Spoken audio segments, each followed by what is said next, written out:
کۆمەڵێک بازرگانی لێرەکانە کۆمەڵێک کەسین کە لە ڕێگەی پسولی قانونیەوە کە مامەڵەمان لەگەڵ ئەو هاوڵاتیە کردو بە ناوی کاگڕێبوارەوە کە کەسێکی متمانە پێکرا بۆ چەند ساڵ بۆ لە شارەکەدا کەسابەت دەکات ینی هیچ مشکلەیەکی نەبووە متمانە تا متمانی دروست بووە ئێمەش مەسەلە مامەڵەمان لەگەڵ کردو مامەڵێکی قانونیمان لەگەڵ کردو چونکە ئێمە هەمووی وەسڵمان هەیە هەموو مۆرمان هەیە ئەو شتانی کە داوەتمانە ینی هەمووی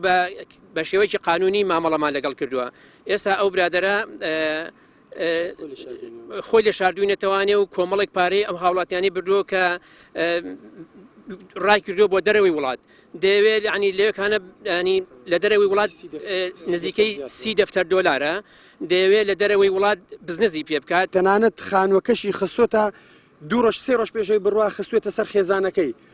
ینی ئەوانیش دەڵێن لە 130 پارەکەتان دەدەینەوە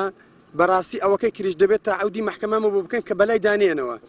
یعنی من نازام چی بکەم بەڕاستی کۆمپانیا هێندەکەی برادرم لەسەر مۆساون هێندێکی کە دێن بەڕاستی زەختم لێ دەکەن کە پارەکان بۆ پەیدا بکەم.